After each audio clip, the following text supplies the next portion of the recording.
14h-16h, Brigitte Lahaie, Sud Radio. Bonjour à tous, nous sommes ensemble durant ces 2 heures sur Sud Radio. Une des difficultés des couples, c'est bien la différence entre les désirs de l'un et les désirs de l'autre. La plupart du temps, évidemment, c'est l'homme qui est souvent prêt à avoir des relations sexuelles, tandis que la femme préfère des moments de tendresse. Alors je sais bien qu'aujourd'hui, de nombreuses personnes insistent pour nous prouver que les hommes et les femmes, c'est pareil. Malheureusement, ce n'est pas le cas. En tout cas, c'est pas encore le cas, ça le sera peut-être un jour, qui sait. Dans un instant, Bruno Martin nous expliquera en quoi la libido est différente chez un homme et chez une femme, mais surtout, il vous donnera ses petits secrets pour que la femme retrouve son désir. Alors messieurs, si vous avez envie que votre partenaire redevienne la chatte amoureuse des débuts, eh bien écoutez-nous pendant ces 2 heures, et j'oserais même dire, prenez des notes. Et pourquoi pas, venez poser vos questions, bien sûr, au 0826 300 300. Et puis si c'est une femme qui a plutôt envie de conseils pour redonner l'envie à son partenaire, eh bien elle est aussi la bienvenue, parce que quand c'est la femme qui doit rebooster la libido de son partenaire, eh bien les conseils sont très différents et on pourra peut-être en parler durant ces 2 heures. Bonjour Bruno Martin. Bonjour Brigitte et bonjour à tous les auditeurs. Merci d'être avec nous. Vous êtes psychosomaticien, vous êtes l'auteur de ce livre « L'amour et vous, pourquoi les femmes aiment et les hommes désirent » aux éditions Albin Michel. Et déjà dans ce titre, vous donnez un petit peu la réponse. Voilà, on tourne pas exactement dans le même sens, même si les grands mouvements d'aujourd'hui tendent à nous prouver effectivement qu'on est complètement interchangeable et superposable. Ça n'est pas franchement ce qu'on peut observer tous les jours, même en cabinet de sexologie. Mais non, absolument, et c'est pas ce que j'entends. Je veux même dire, ça fait quand même 24 ans que je fais cette émission, oui. Je vois pas tellement de différence, moi, en 24 ans. Et pourtant, 24 ans, c'est pas rien, c'est plus d'une génération. J'ai pas vraiment... alors, il y a des choses qui bougent, oui, mais j'ai pas l'impression que les femmes ont une libido qui ressemble à celle des hommes. Moi, j'aime bien rappeler que pour moi, l'homme est plus souvent dans la pulsion et la femme dans le désir. Le désir inclut une attente d'éléments beaucoup plus larges que la pulsion Bien ou sûr. la décharge des tensions sexuelles pure et dure. C'est plus sophistiqué, dirons-nous. Alors, on peut toujours mettre ça sur le dos de la culture, en disant, bon, il y a une culture féminine qui a éduqué les filles d'une certaine manière. Il y a une partie de vrai dans cette affirmation-là, mais globalement, le féminin qui présente des caractéristiques différentes a une attente au niveau de la sexualité qui est presque secondaire par rapport à tout ce qu'elle attend avant dans un couple, du sentiment de l'attention. Avant et après d'ailleurs. Et après, oui, bon, c'est sûr. Oui, parce qu'on parle toujours d'avant, mais on sait très bien que les hommes qui prennent un petit peu soin de leur partenaire après ont plus de chances que l'acte soit renouvelé plus vite. Voilà, parce qu'il faut faire la grosse différence entre décharge d'une tension sexuelle immédiate et relation sexuelle. Une relation sexuelle, c'est du donnant-donnant qui peut inclure du sentiment, de la tendresse, de la considération. Une décharge des tensions sexuelles, c'est je te fais jouir, tu me fais jouir, bonne nuit. Et puis, salut, et peut-être une prochaine fois. Ou à dimanche. Peut-être une prochaine fois, d'ailleurs. Voilà. Le peut-être est important. Bon, en tout cas, dans ce livre, vous parlez de choses qu'on a tendance à connaître, mais c'est peut-être bien de les rappeler. Alors, il faut les séduire, vous dites leur dire je t'aime avec des fleurs. Oh, bah c'est sympa avec des fleurs. Non, ou mais avec je vous cite. Ah ouais, j'ai dit ça ? Oui. Alors c'est un exemple, parce que bon, on connaît tous l'influence et le langage de la fleur, voilà, et c'est symbolique. Maintenant, toutes les formes pour dire je t'aime devraient être bonnes. Les petites attentions, les petits mots, les contextes. En fait, une femme, à mon sens, a beaucoup besoin de contexte pour faire l'amour, d'un minimum de prise en considération, même celles qui se disent un petit peu sous une forme masculine, moi aussi je sais m'amuser, je sais aussi trouver un partenaire d'un soir, etc. Mais bon, le sagouin n'est pas l'homme le plus recherché du monde. Je pense qu'on peut trouver un mâle compatible, mais le sagouin n'est pas fatalement celui qu'on cherche en priorité. Oui, ça me paraît évident.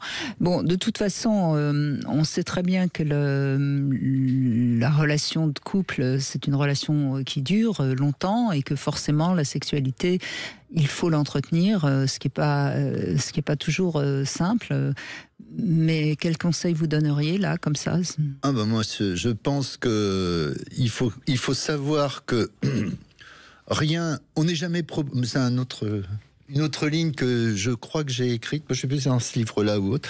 Moi, je dis qu'on n'est jamais propriétaire dans un couple, on est toujours locataire. C'est-à-dire que si on s'amuse pas à faire pétiller la sentimentalité, la tendresse et la sexualité, si on paye pas notre loyer de locataire sur ces 3 points-là, petit à petit, il n'y a plus de relation donnant-donnant et tout s'éteint au fil du temps.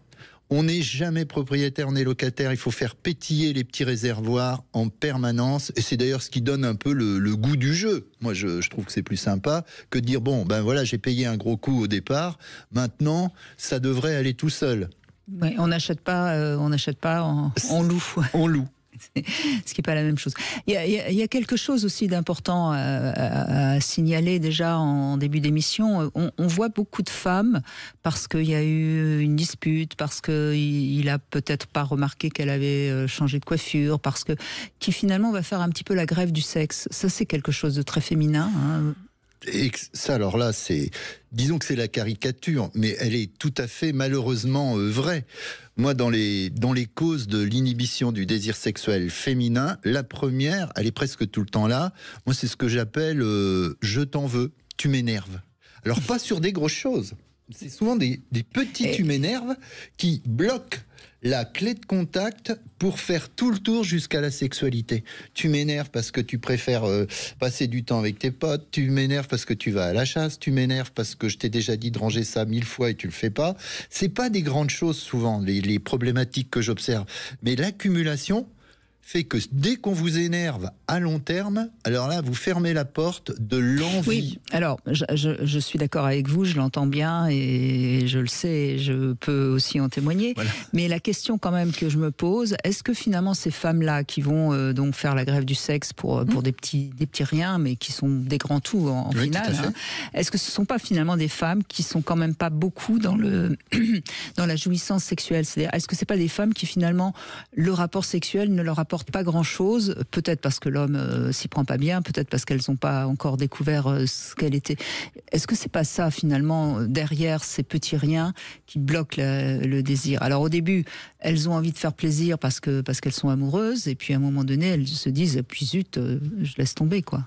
Oui, alors déjà, elles n'ont pas développé la culture du plaisir et du désir. On est d'accord, oui. Parce que pour moi, effectivement, l'érotisme, ça n'a rien de nature, c'est purement culture. C'est-à-dire, si je ne m'y intéresse pas, si je ne cherche pas, si je suis pas curieux dans les sources d'excitation et les jeux entre deux individus, je ne m'y intéresse pas au même titre que je ne peux pas m'intéresser à l'opéra. Mais ce qu'il faut bien comprendre, même si encore une fois c'est un peu caricatural, toutes les femmes ne sont pas comme ça, mais quand même, la sexualité pour beaucoup de femmes, elle est reproductive.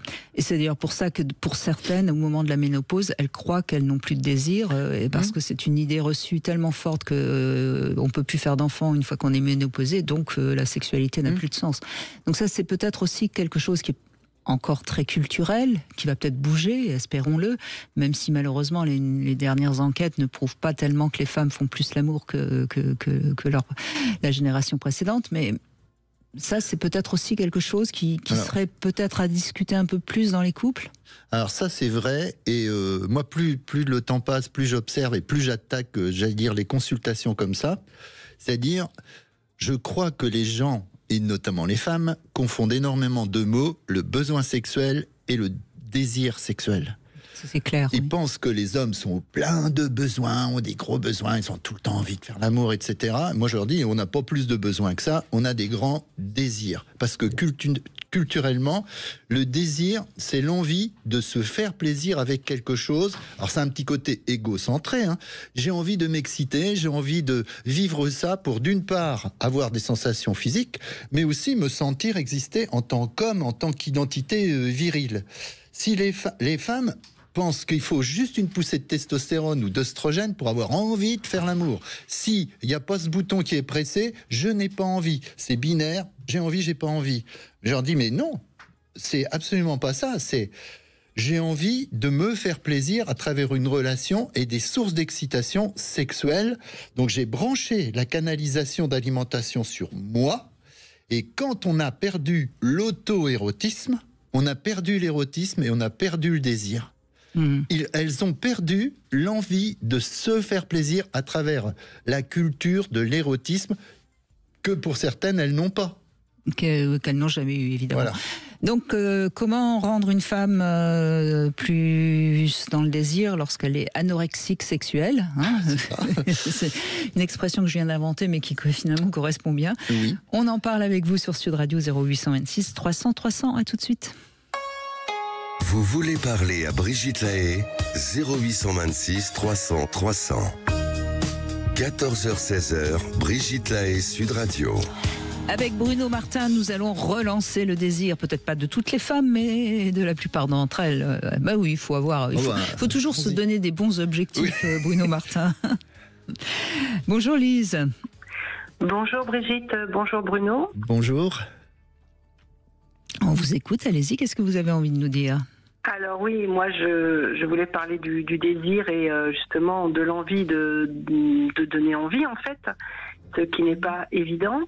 Donc moi personnellement, ce qui me donne envie d'avoir envie, c'est la façon dont l'homme va me séduire et qu'est-ce qu'il va me proposer en fait.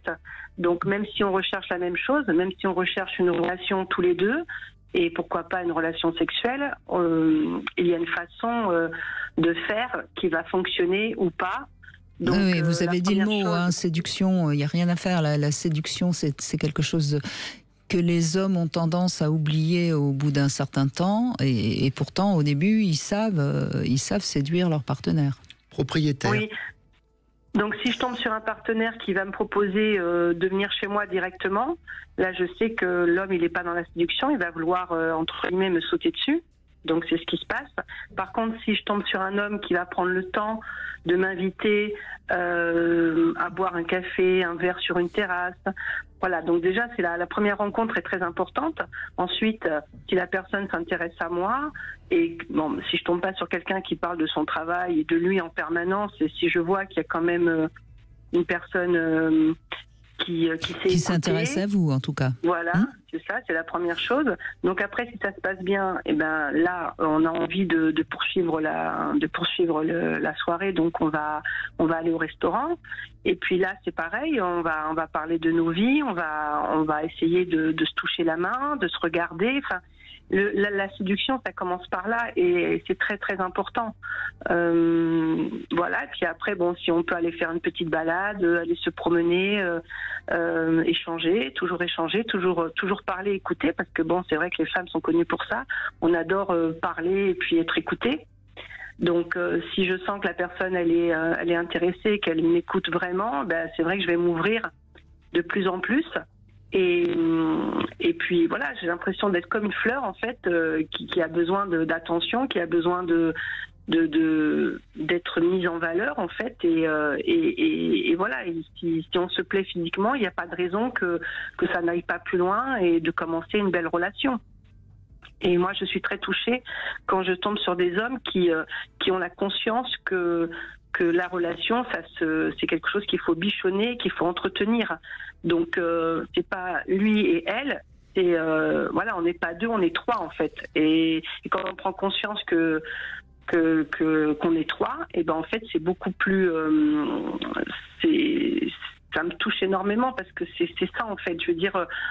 On est trois, on est trois. Et la relation, il faut l'entretenir. Oui, c'est comme un petit feu, une flamme qu'il faut toujours allumer, qu'il faut toujours prendre soin. Oui, l'homme doit continuer à séduire et la femme doit continuer à admirer son partenaire. En gros, si on veut schématiser pour que le couple fonctionne sur le long terme. Vous êtes d'accord, Bruno Martin ? Alors, schématisons. Ça va remettre beaucoup de pendules à l'heure. On a nos trois réservoirs liés à nos trois cerveaux biologiques, j'allais dire, sentimental, tendre et sexuel, génital.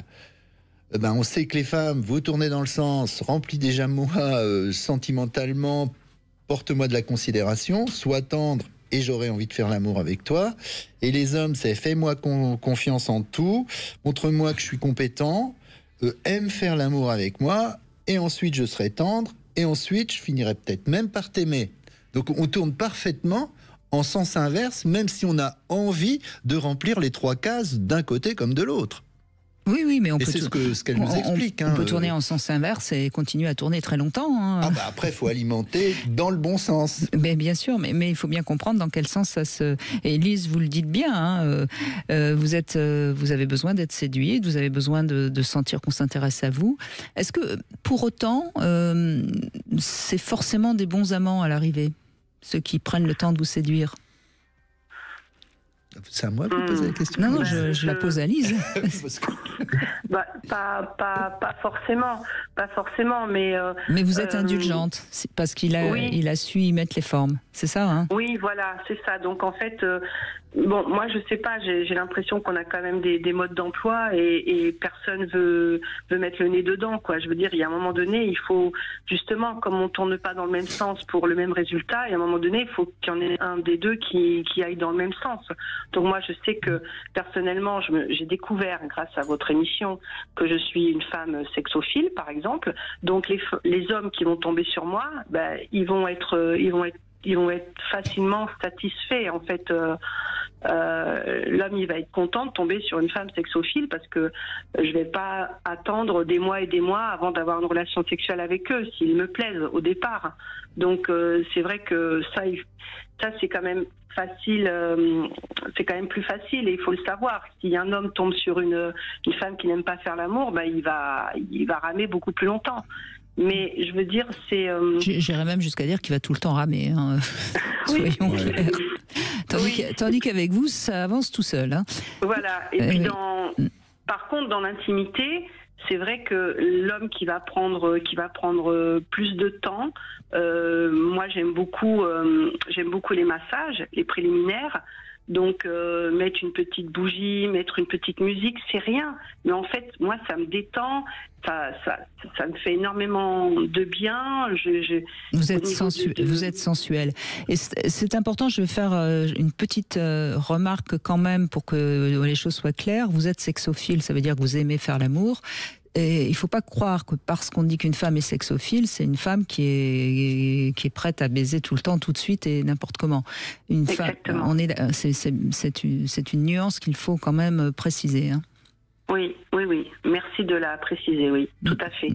Parce que dans l'esprit peut-être de certains hommes, une femme sexophile, c'est une femme qui est toujours prête et c'est pas tout à fait aussi simple. Elle a sa sélection, sa façon. Mais moi, je trouve qu'il y a beaucoup d'hommes qui savent pas faire l'amour. Donc, c'est compliqué de les éduquer parce que, évidemment, ils aiment pas ça. Mais un homme qui va pas changer de position, un homme qui va vous écraser pendant un quart d'heure, voilà, il y a des choses qui sont pas faciles, mais oui, moi je trouve que quand même les hommes... Il manque un peu, souvent les hommes manquent un peu de sensualité, on pourrait dire, c'est exact.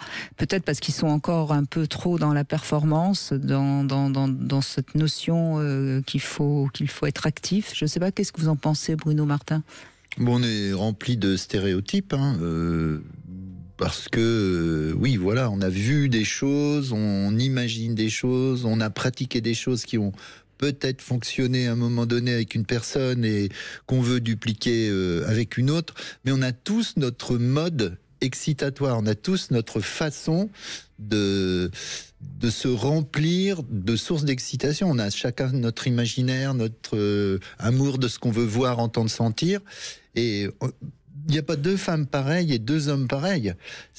Moi, je pense que l'intérêt, c'est de s'intéresser à l'autre. C'est-à-dire de connaître et de découvrir le mode excitatoire de l'autre. Bien sûr. Parce que si vous appliquez une recette toute faite, ça peut marcher pour certains, mais après pas pour d'autres. Hein. C'est l'écoute, le dialogue qui passe pas que par la parole, l'incitation, la provocation, l'information qu'on fait passer, qui va rendre les choses épousables.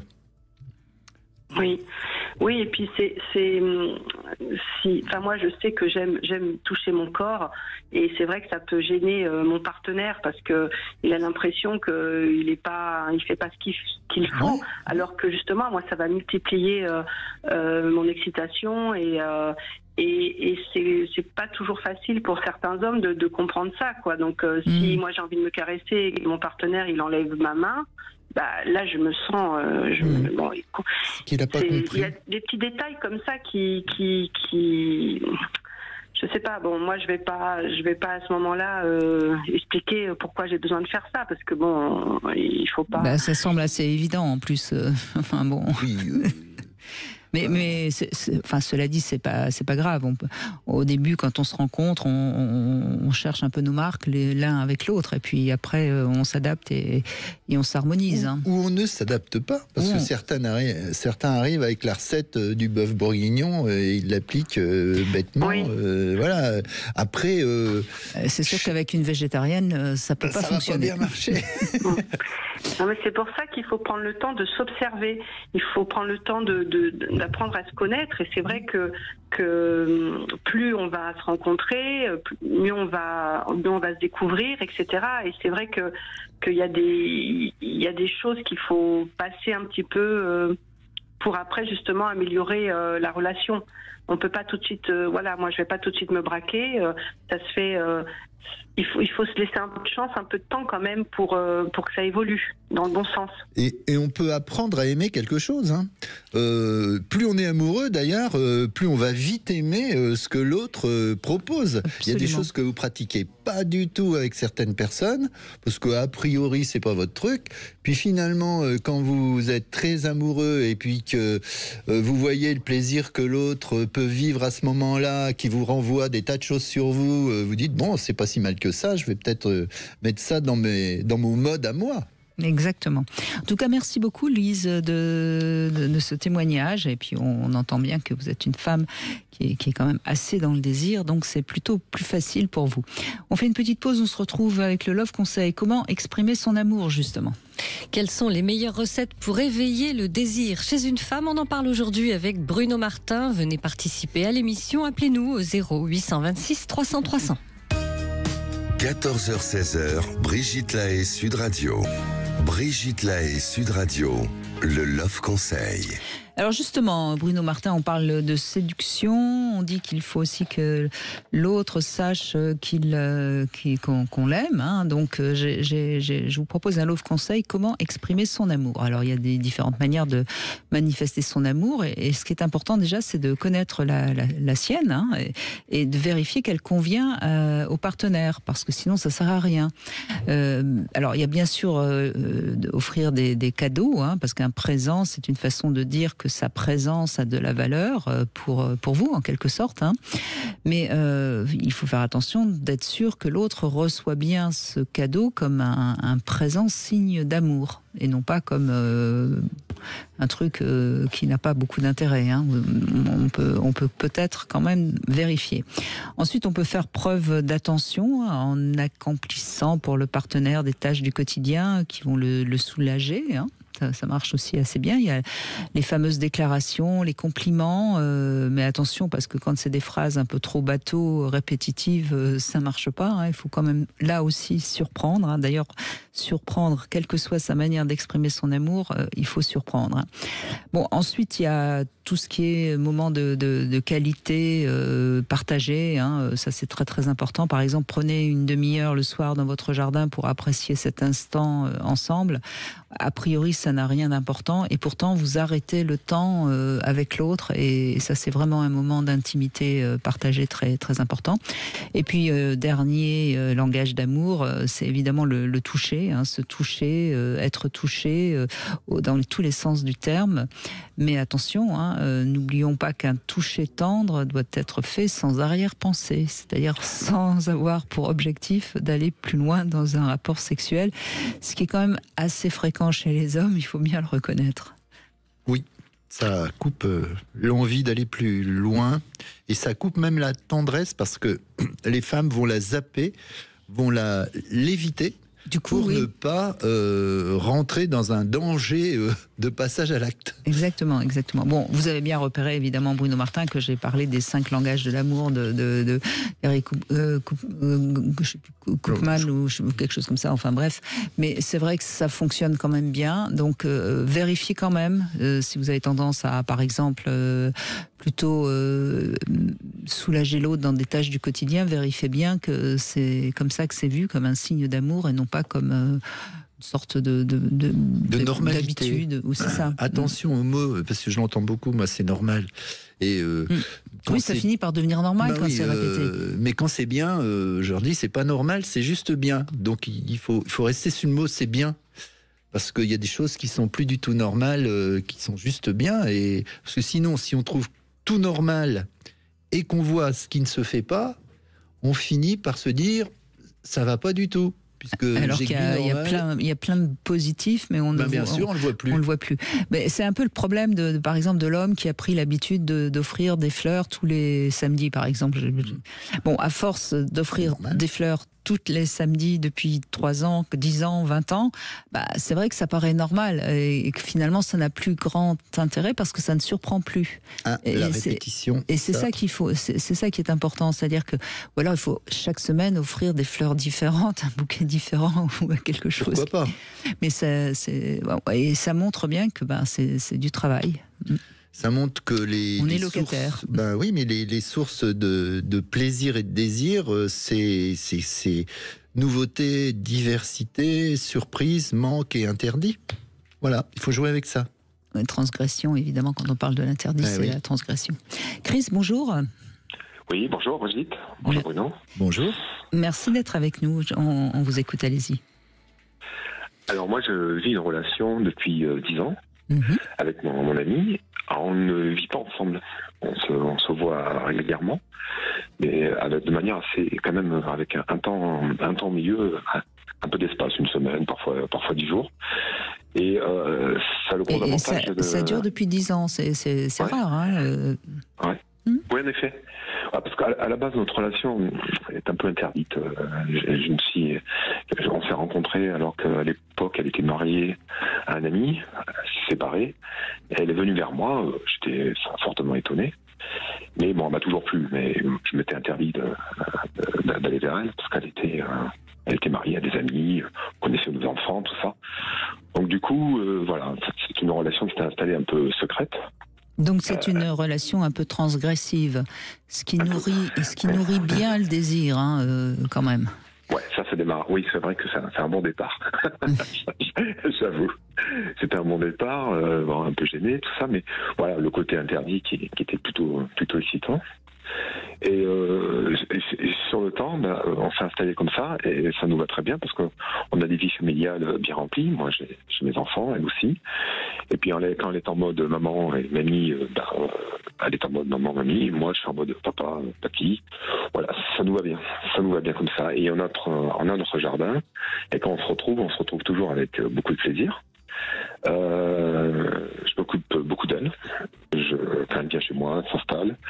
Je lui fais sa boisson préférée, le mojito, donc une boisson qui la rend très joyeuse.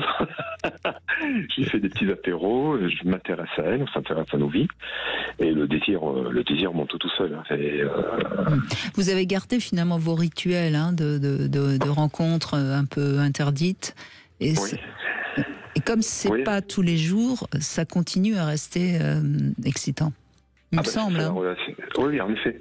C'est la relation qui m'a permis de maintenir ma relation sexuelle avec elle au top. Au début, c'était pas tout à fait ça. Enfin, c'était normal. Et au fur et à mesure, quand on s'est connu au niveau de la sexualité, là, on atteint des niveaux assez élevés et très réciproques. C'est-à-dire que là, on se fait plaisir l'un à l'autre. Et on se donne du plaisir à faire plaisir. Et ça, c'est plutôt formidable. Et c'est quelque chose qu'on veut maintenir. Et au bout de 10 ans, on est d'accord tous les deux là-dessus. Et c'est plutôt bien. Voilà. Oui, on a dans la liste le manque, je l'ai cité tout à l'heure, le manque, garder une petite distance de manque, ça évite d'être surgavé, suralimenté, étouffé. interdit, c'était votre début d'histoire. Après, trouver de la nouveauté ou de la diversité, c'est peut-être plus simple quand on a le temps d'y penser entre 2 visites. Voilà, et puis il y a le fait de se faire plaisir à faire plaisir qui continue à plaider pour je suis plus spontané, je dis plus les choses, je communique plus mes envies, mes désirs, voilà, parce que on n'a pas les mêmes envies parfois au début d'une relation, au milieu ou au bout de 10 ans. Je veux dire, il faut savoir beaucoup communiquer et sortir un peu des sentiers battus ou de ce qu'on imaginait que l'autre attendait de nous. Il faut bien écouter. Oui, en effet. Alors, on est très attirés, hein, physiquement, on est très attirés l'un vers l'autre. Mentalement, on s'entend super bien. Voilà, on est des bons amis. Et puis, sexuellement, on s'entend super bien.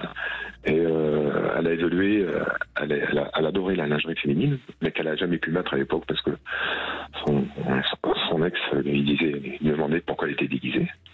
Et moi, au contraire, je la motive à ça. Et il y a ce jeu-là qui s'est installé, qui est très bien. Voilà, oui, vous vous êtes retrouvé aussi dans vos désirs, et dans votre manière de vous exciter, ça c'est important aussi parce que on remarque quand même quand un couple va bien, et surtout d'ailleurs dans des couples qui se voient de manière épisodique. Quand un couple, la sexualité, l'intensité de la sexualité et du plaisir augmente. Ce qui semble être votre cas. Mais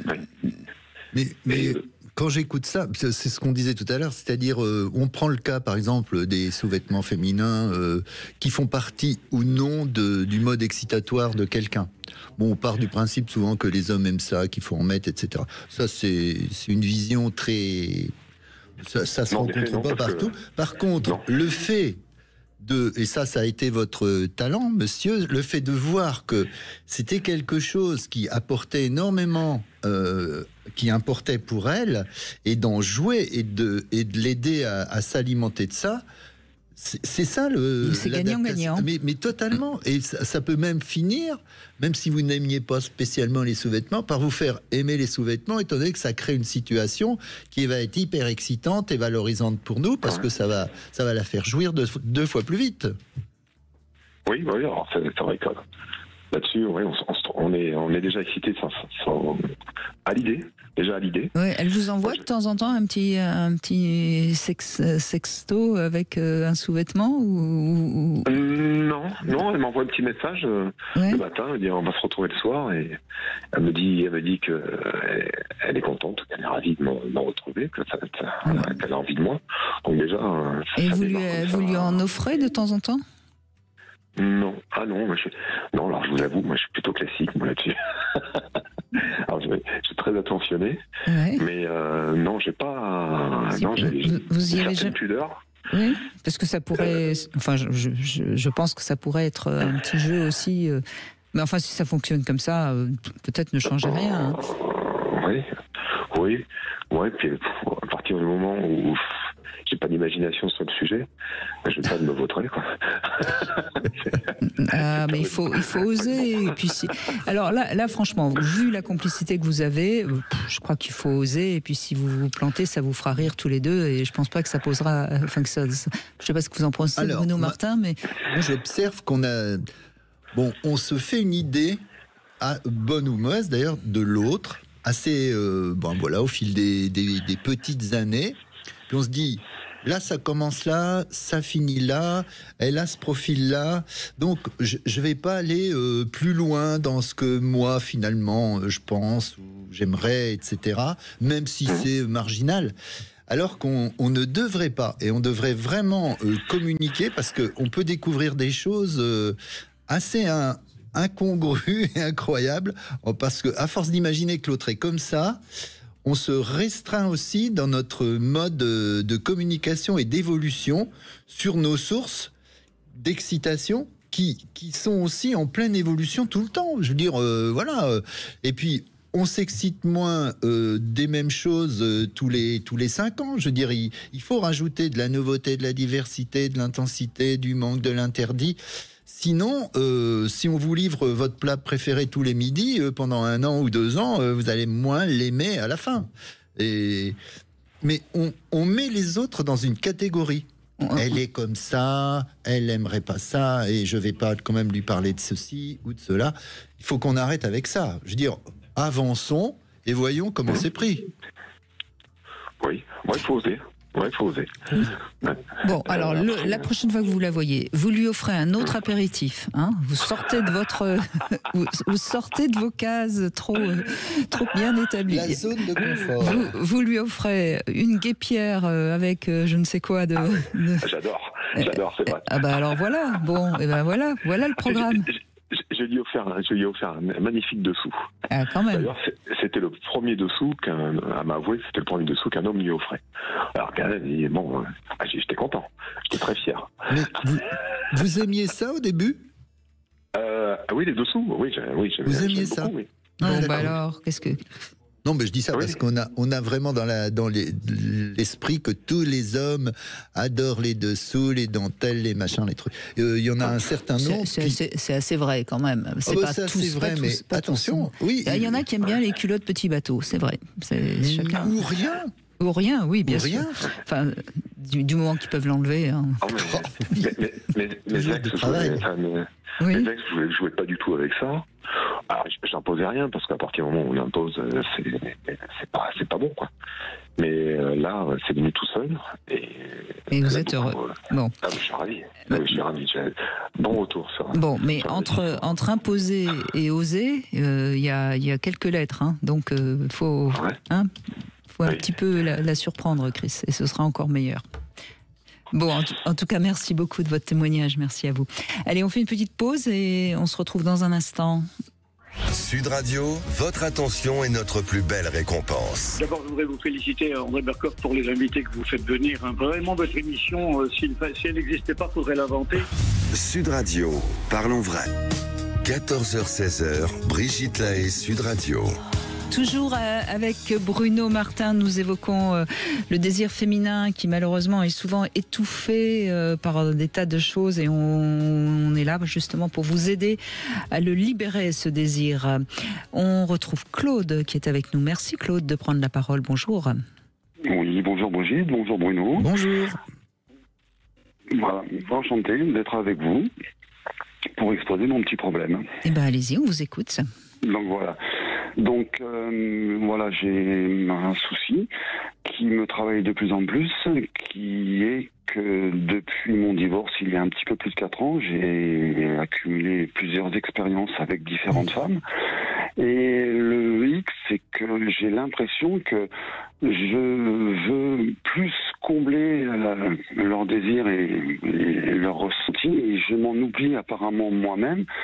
Parce que, visiblement, je ressens quand même des choses agréables. J'aime ce que je fais, j'aime ce que je leur fais, mais je m'en oublie et j'ai énormément de mal à conclure les câlins et à jouir. Voilà, en gros, c'est ça. Ça m'arrive, je dirais, une ou deux fois sur 10, mais il y a des fois, je me retiens, je me contrôle, mais après, j'y arrive plus. Oui, vous laissez passer le seuil d'excitation, et puis du coup, vous êtes, comme vous le dites souvent, Bruno Martin, totalement axé sur le plaisir de l'autre, et finalement... Hétérocentré. Oui. Ouais. Vous êtes hétérocentré. On est ou égocentré comme dans une masturbation, ou hétérocentré, c'est-à-dire je suis tellement dans l'alimentation pour l'autre que j'ai absolument branché aucune tuyauterie sur moi pour alimenter le moteur, et donc rien n'arrive, et comme je suis à des niveaux d'excitation intermédiaires, je ne peux pas atteindre le point de non-retour qui déclenche l'excitation. Donc, je ne jouis pas. Et après, vous faites sûrement une deuxième erreur que font beaucoup les hommes, c'est-à-dire qu'ils vont s'attacher qu'au tactile. C'est-à-dire qu'ils vont faire des mouvements, des va-et-vient, du choc, du musculaire, et vous allez sentir que ça, et aucune excitation sexuelle. Alors que le mouvement, c'est au service de ce que vous imaginez de sexuel, ce que vous voyez, ce que vous entendez. Et, ce que je leur dis, essayez donc dans une masturbation de vous serrer à mort, de faire des mouvements d'une vitesse incroyable, des allers-retours, des mouvements. Vous allez jamais y arriver. Comment vous faites quand vous êtes tout seul? Vous le faites au service de ce que vous imaginez, de ce que vous voyez, ce que vous entendez, de ce qui vous alimente égocentriquement. Ouais, c'est tout à fait ça. Et d'autant plus que vient se greffer à ça maintenant un autre problème, c'est que je fais comme une appréhension, un blocage sur ça en me disant pratiquement dès le départ, oh là là, est-ce que je vais y arriver? Est-ce que je ne vais pas une fois de plus me retrouver dans une situation où au bout de longues minutes, voire dizaines de minutes, physiquement après, oui, c'est pas que j'ai plus envie, mais je me dis non, ça partira pas, et je m'auto-bloque sur ça en me disant le problème, ouais, il vient de l'intérieur, et comment faire pour arriver Alors, je voudrais juste vous poser une ou deux questions, Claude. Est-ce que vous êtes avec des partenaires assez régulières, ou est-ce que vous changez de partenaire beaucoup? Non, je change pas beaucoup. Je n'enchaîne pas non plus les partenaires. Non, ça reste. D'accord. Donc vous restez. Bien raisonnable. Combien de temps vous êtes resté avec une partenaire la même? Depuis mon divorce, je suis resté un peu plus de 2 ans avec une partenaire. D'accord. Où j'ai connu ces problèmes-là pratiquement dès le départ. Oui, ça, je me doute que vous les avez connus dès le départ. Et est-ce que vous avez des sentiments? Est-ce que vous êtes un peu tombé amoureux d'elle, ou est-ce que c'est resté finalement assez extérieur à vous? Je tombe amoureux assez facilement, mais je décroche après aussi facilement, et je pense pas qu'une histoire de sentiments puisse venir interagir dans ça. Je pense quand même qu'il y a quelque chose qui fait que vous êtes encore. Je veux dire, j'ai comme l'impression que votre divorce finalement a cassé quelque chose, et vous comment dirais-je, vous connectez complètement à l'autre, et quelque chose de difficile.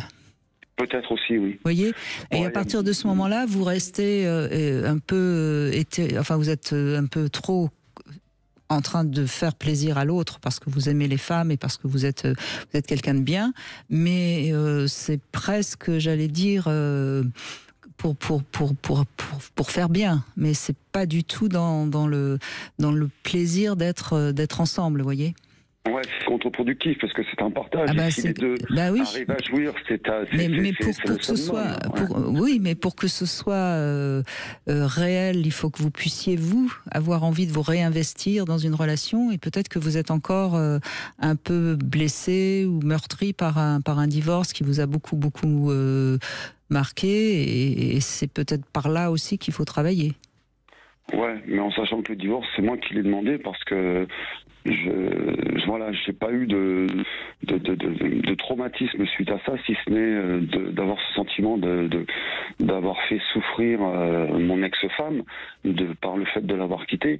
Hormis ça, non, c'est moi qui le voulais, parce que j'ai cherché d'autres choses ou autres, et je les ai obtenues. C'est ça, moi, qui me travaille, c'est que tout ce que j'aime, tout ce que j'adore, aussi bien sur le physique de l'autre, j'entendais tout à l'heure sur le fait les sous-vêtements, les machins, toutes ces choses qui me plaisent et qui me donnent du plaisir et qui m'excitent, sont rassemblées. Donc voilà, moi je comprends pas, j'ai toutes les cartes en main pour passer des bons moments, mais voilà, bon, c'est le truc qui coince. Je veux être surperformant, lui montrer, voilà, un dieu de l'amour, on va dire, entre guillemets. Ce dieu de l'amour, il n'y arrive pas. Est-ce que vous n'aviez pas peur au début d'être justement trop vite éjaculateur? Non, au départ, comme tous les hommes, je sais que pratiquement dès qu'on commence le travail, on va dire, oui, dans les 5 premières minutes, il y a possibilité pour ça, mais moi je me dis non, je veux pas partir aussi vite, je veux qu'elle aussi prenne son pied. Et vous avez quitté votre femme, pourquoi ? Parce que, comme je lui ai dit, comme je n'étais plus heureux, je ne pouvais pas la rendre heureuse, et que je préférais qu'on y mette fin. Malgré le fait, on avait essayé avant, différentes solutions pour arranger la solution au bout de 17 ans de vie commune. Mais comme j'étais pas heureux, Je ne pouvais pas la rendre heureuse.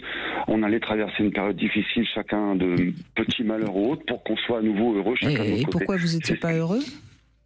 J'étais pas heureux. On était rentré dans une routine, dans un train-train qui faisait que les choses ne me convenaient plus. Voilà, c'est ça, les habitudes. On se connaissait trop et en gros, il me fallait du changement pour. Elle me satisfaisait plus. C'est un tout de vie commune, de vie intime, de partage, aussi bien sur le physique. On avait chacun changé et tout ça a fait que le feu s'était éteint. Et pour moi, s'il n'y avait pas de feu, il n'y avait pas de feu, il n'y avait plus de passion, il n'y avait plus d'envie, plus de désir et plus de bonheur.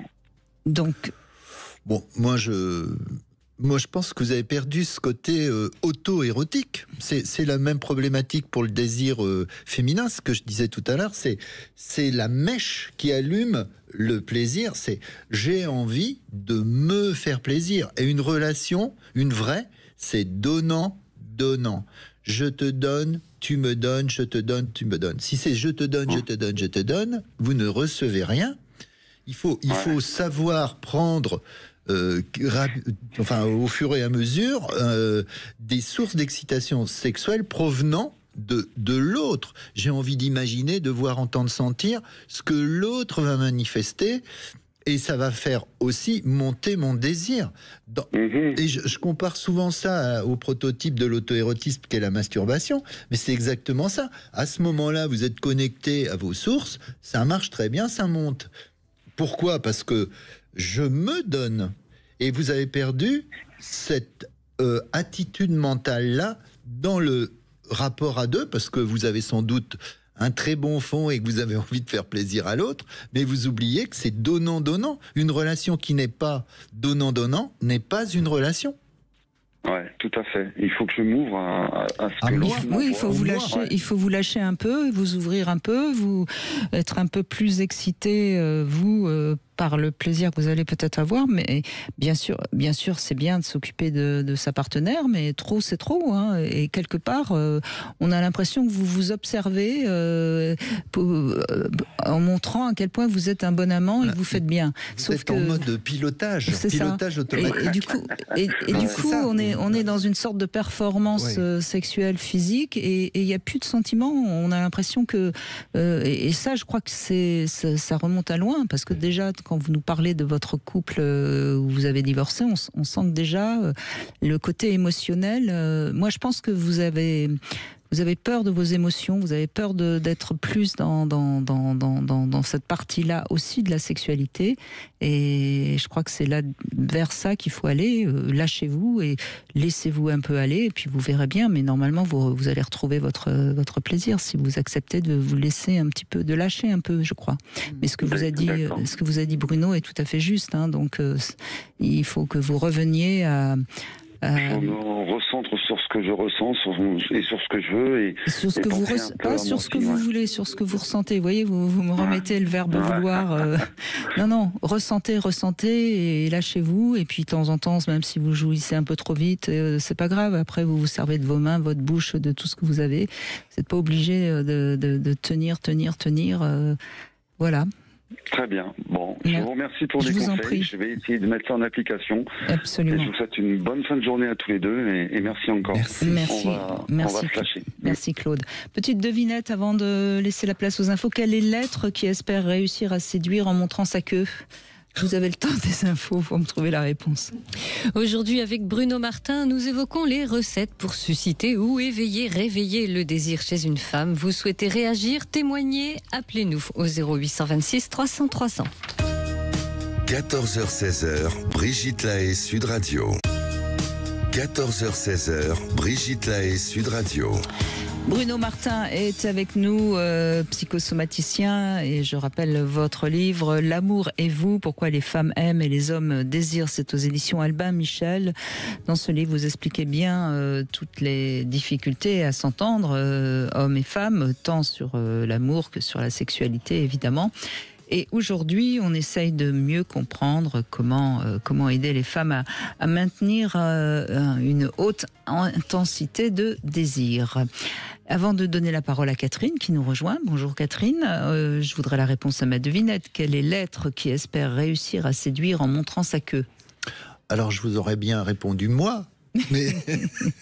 Mais je pense au pan. Bon, oui, absolument, c'est tout à fait la bonne réponse. Oui. C'est évidemment le pan hein, qui fait sa roue et qui donc séduit. Et d'ailleurs, il séduit grâce à sa queue. Ah bah. Et c'est marrant d'ailleurs parce que chez les mammifères, les oiseaux aussi, le mâle est toujours plus beau que la femelle. Enfin, en tout cas, par rapport à notre anthropomorphisme, parce que c'est celui qui est le plus puissant, le plus majestueux. Ça montre, c'est intéressant hein, de constater que c'est relié au taux de testostérone. Oui. C'est-à-dire que plus les couleurs sont chatoyantes et intenses, plus en général on voit que les porteurs ont des taux plus élevés que les autres. Donc ils exposent leur potentiel de reproduction comme ça. Oui, mais on voit par exemple les cerfs, ils ont des cornes magnifiques. Le lion a une crinière évidemment totalement splendide. Et donc vous roulez les mécaniques hein, pour montrer votre puissance testostérone. Ou alors on est naturellement plus beau.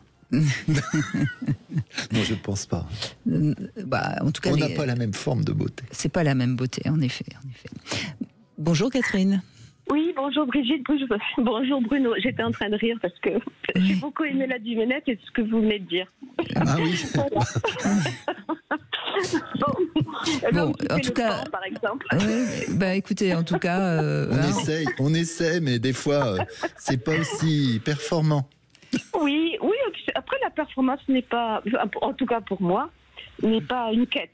Voilà, ça en tout cas. Et mon amoureux n'est pas dans la performance sexuelle.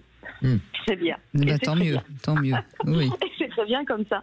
Alors moi, j'ai bien aimé ce que vous aviez dit au début, Brigitte. Vous avez parlé de, comment vous avez dit ça? Oui, d'anorexie sexuelle. Je viens de l'inventer le terme, mais je crois qu'il est parlant, hein, je crois. Oui, j'ai beaucoup aimé parce que moi, j'ai vécu quelques années d'anorexie sexuelle. Je pense que le terme est approprié, ou en tout cas de désert sexuel avec mon ex-mari, à qui j'ai été mariée 27 ans. Et quand je suis devenue maman, en fait, voilà, la maternité a pris le pas sur tout le reste et bien malheureusement et de ma responsabilité, même s'il y avait aussi autre chose qui a fait qu'on a divorcé. En tout cas, je ne le séduisais plus, il ne me séduisait plus et on n'était plus du tout dans la sexualité. Et alors et donc petit à petit s'est effacée la sexualité entre nous. Voilà. C'est ça. Vous avez eu plusieurs enfants ou un seul? 2 enfants. D'accord. Oui, 2 enfants. Et c'est, je suppose, à l'arrivée du deuxième que ça s'est produit. Oui, tout à fait. Hein, c'est ça. Une fois le contrat familial rempli, en quelque sorte. Exactement, c'est exactement ça. Après, j'ai trouvé en cet homme, si vous voulez, quand j'ai rencontré cet homme, j'ai rencontré le père de mes enfants. Ça s'est tout de suite établi. C'était comme dans mon cœur, dans mon âme, j'ai rencontré l'homme qui allait aussi m'apporter la sécurité que je cherchais à cette époque de ma vie. Et pas forcément l'amour. Mais donc l'amour est venu après. Mais effectivement, donc il s'est aussi, donc on s'est désunis aussi parce qu'il y avait ainsi ce désamour qui est forcément arrivé. Voilà. Bon, enfin, tout ça pour dire qu'aujourd'hui, je partage la vie d'un homme. Alors c'est assez récent, donc c'est vrai qu'on est beaucoup dans le désir et dans l'envie surtout. Alors on ne se voit que le week-end. Pour l'instant, c'est comme ça que ça se passe entre nous. Voilà. Et donc, forcément, bien sûr que le désir, que l'envie est très présente. Mais, en tout cas, j'ai rencontré un homme. Alors, auparavant, j'ai eu une relation avec quelqu'un qui a duré 8 mois avant de rencontrer mon amoureux actuel. Oui. Et avec qui, par contre, sexuellement, c'était pas trop mal, mais c'était un homme très contrôlant. Donc il y avait du mal à libérer sa sensibilité. Et moi, je suis quelqu'un d'ultra sensible et je la manifeste beaucoup, cette sensibilité. Et j'aime la trouver je ne la trouvais pas chez mon compagnon, donc avant mon amoureux d'aujourd'hui. Et j'ai rencontré un homme qui a cette sensibilité très présente, qui rend en fait la séduction permanente entre nous, et en même temps, et donc moi qui me révèle, parce qu'aujourd'hui, je le pense très sincèrement, je ne sais pas s'il m'écoute, mais il le sait, que j'ai rencontré l'homme, en fait, qui est en train de faire émerger cette part d'ultra-féminité que j'ai en moi, que je soupçonnais, mais qui n'était pas encore, qui ne demandait qu'à naître, en fait. Et donc, avec cet homme, comment vous dire, d'abord, tous les deux, on prend le temps d'être à l'écoute l'un de l'autre, on est dans le partage, on a une part, comment vous dire, on est très attentifs l'un à l'autre. Et alors, ce qu'il y a, c'est que nous, c'est l'envie, d'avoir envie, ou l'envie, elle passe beaucoup dans le regard et dans le toucher. Ça, c'est très fort entre nous. Et le toucher, c'est quelque chose, par exemple ce week-end, alors ça peut être un prélude à la sexualité ou pas, mais en tout cas c'est quelque chose qu'on aime beaucoup partager tous les deux. Voilà, donc tantôt l'un, tantôt l'autre. Moi je lui ai massé les pieds, il adore que je lui masse les pieds, donc je lui ai massé les pieds. Moi j'adore qu'il me masse le cuir chevelu, il adore faire ça. Donc en fait c'est un échange permanent. Voilà. Et très naturel en plus. Donc, oui, et c'est renforcé par cet échange émotionnel très fort. Et ça fait écho peut-être au témoignage qu'on vient d'avoir, hein, où Claude justement lui restait peut-être un petit peu éloigné on a beau dire, hein, quand on peut avoir du sexe sans qu'il y ait d'émotions, bien sûr, mais quand il y a des émotions qui s'ajoutent, ça embellit quand même et ça renforce. Bien sûr. Ah oui, ça renforce les choses, parce qu'en fait, c'est, comment vous dire, en plus on est très joueurs tous les deux. Enfin, moi, j'ai l'impression d'avoir rencontré mon comment dire, un complice. Oui, c'est un complice, exactement.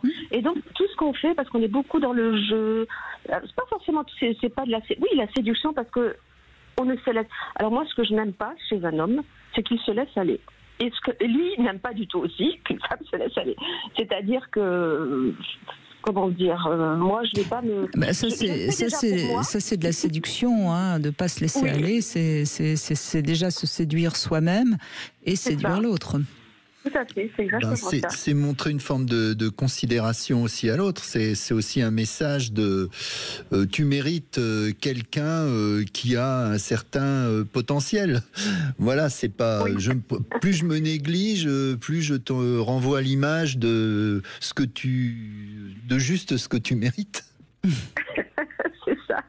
C'est ça. Et donc ça se fait très naturellement, parce que moi je le fais pour moi, pour moi d'abord, puisque voilà, ça a toujours été comme ça, j'ai toujours pris soin de moi, et lui également, donc forcément, voilà, ça matche bien de ce côté-là.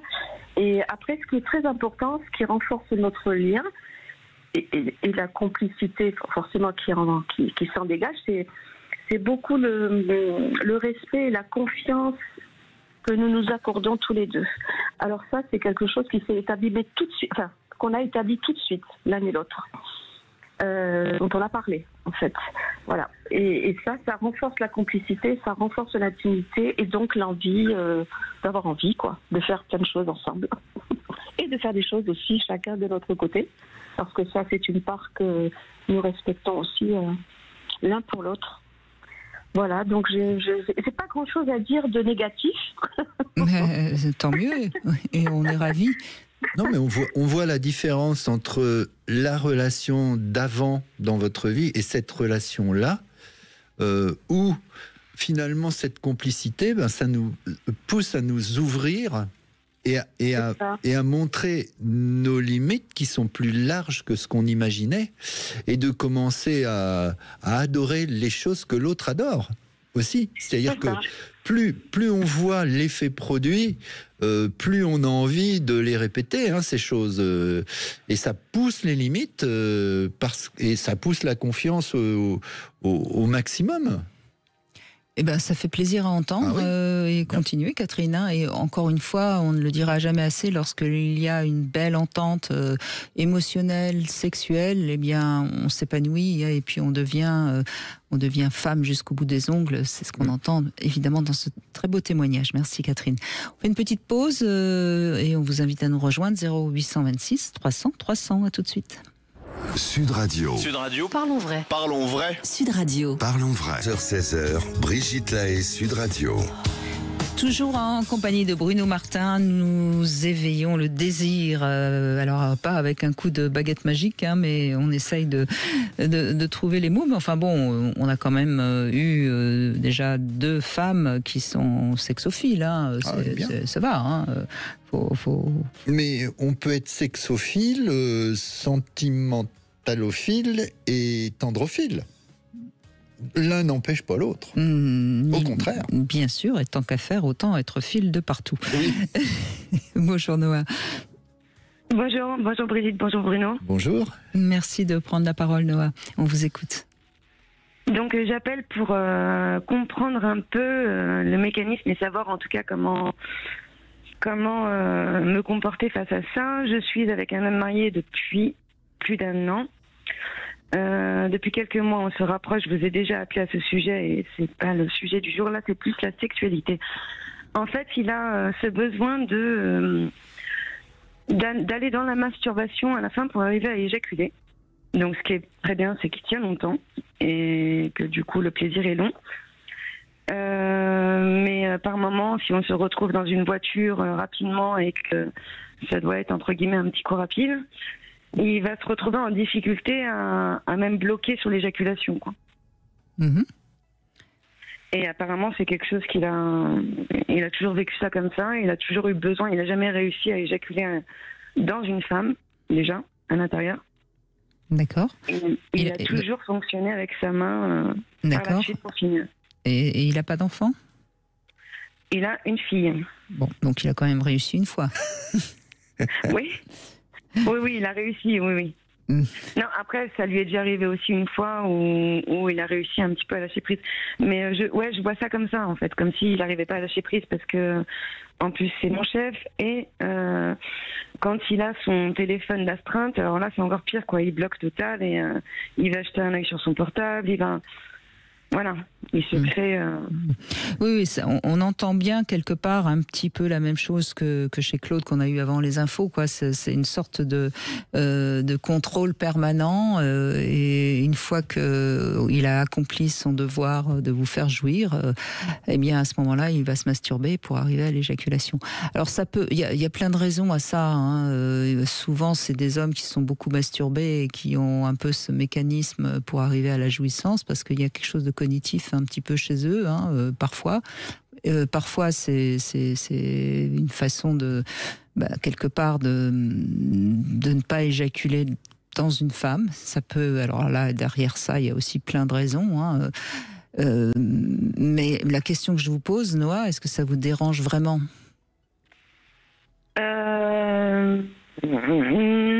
Non, parce qu'il arrive quand même à prendre beaucoup de plaisir sans l'éjaculation. Mais là, on a passé 3 jours ensemble, ce qui est un peu exceptionnel, parce que sa femme était partie. Et du coup, pendant ces 3 jours, on a eu beaucoup de rapports, mais il éjaculait qu'une seule fois en fin de journée, par exemple. Donc, après, oui, effectivement, on a quand même beaucoup de rapports, peu importe. Mais je sais que lui, par exemple, par moment, j'ai l'impression que ça peut l'agacer. Il en souffrirait. Ouais, je sais pas, parce que je sais pas s'il arriverait à l'exprimer réellement. Mais oui, je vois que ça l'agace. Il a envie d'arriver à jouer et il va me dire, ah bah là, je peux pas, j'y arrive pas. Mais oui, après, peut-être que dans une journée, je me suis dit aussi, peut-être que c'est parce que s'il éjacule, le temps de de recharger les batteries. Du coup, c'est possible, oui. Mais je pense pas. Je pense pas que ce soit réellement le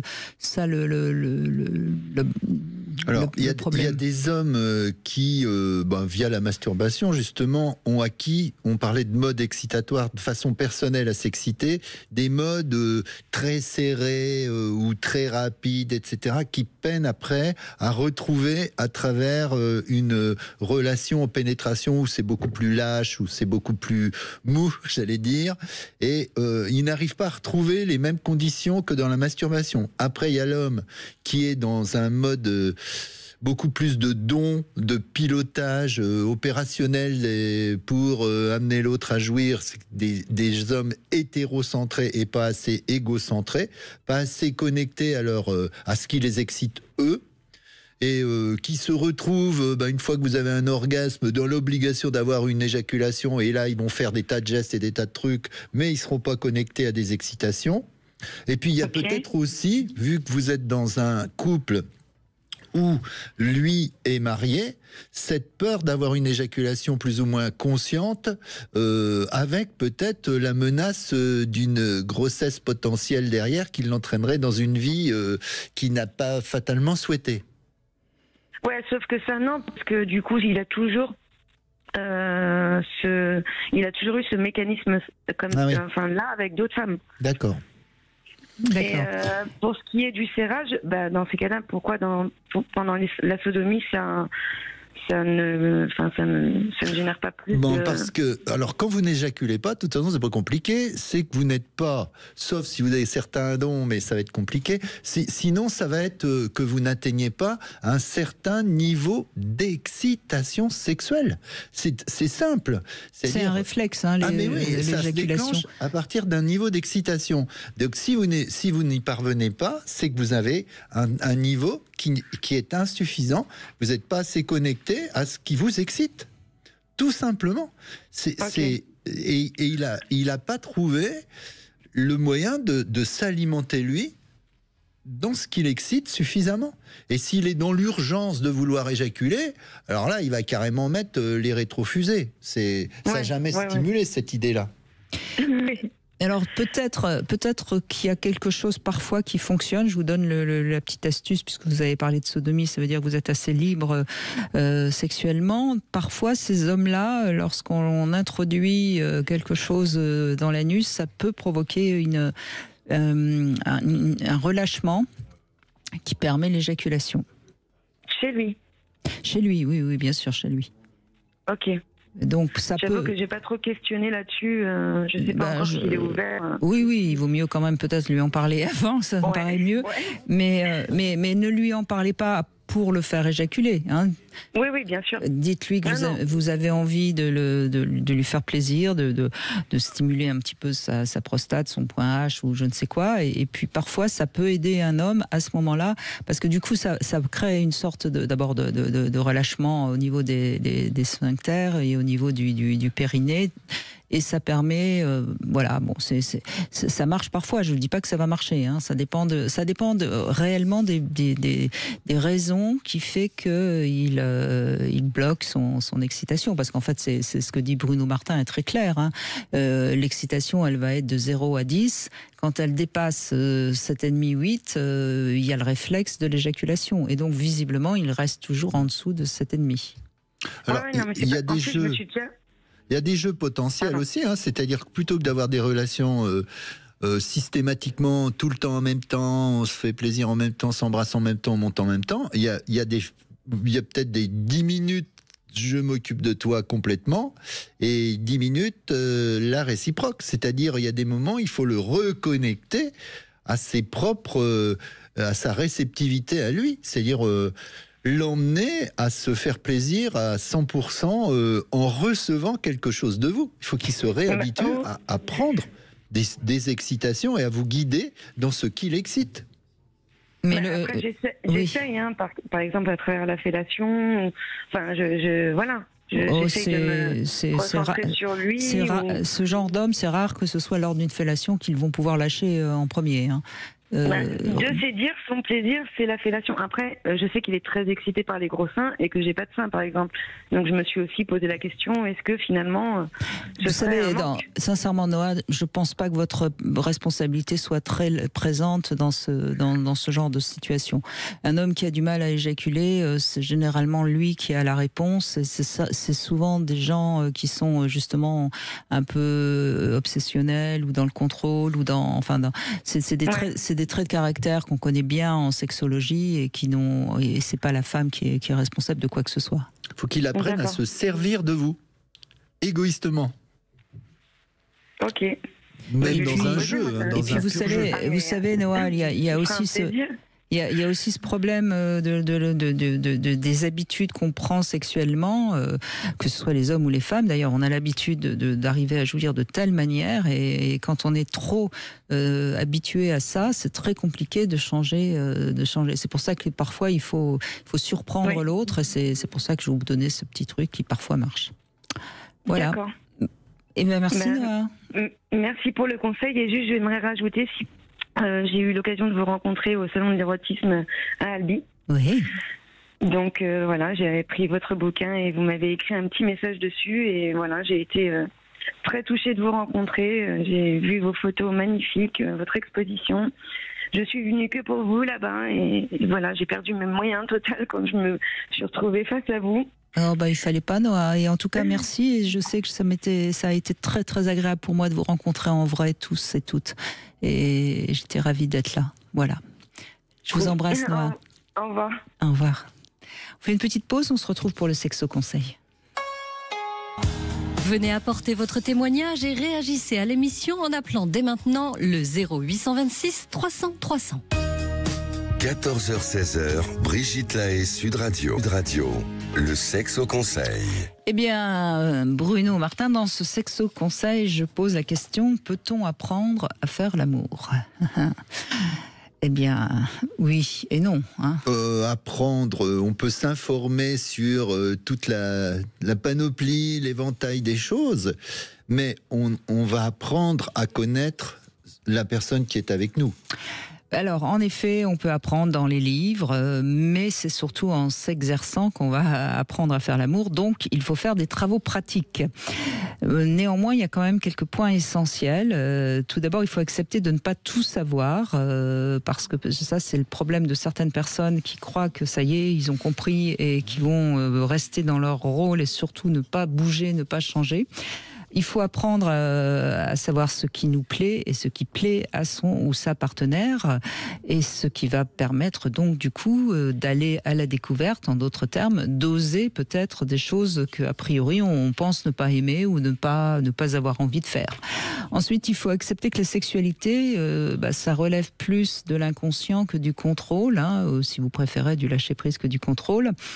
Donc il faut, sans complexe, sans crainte, du jugement de soi-même et de l'autre, ce qui est déjà, ça fait déjà beaucoup de paramètres.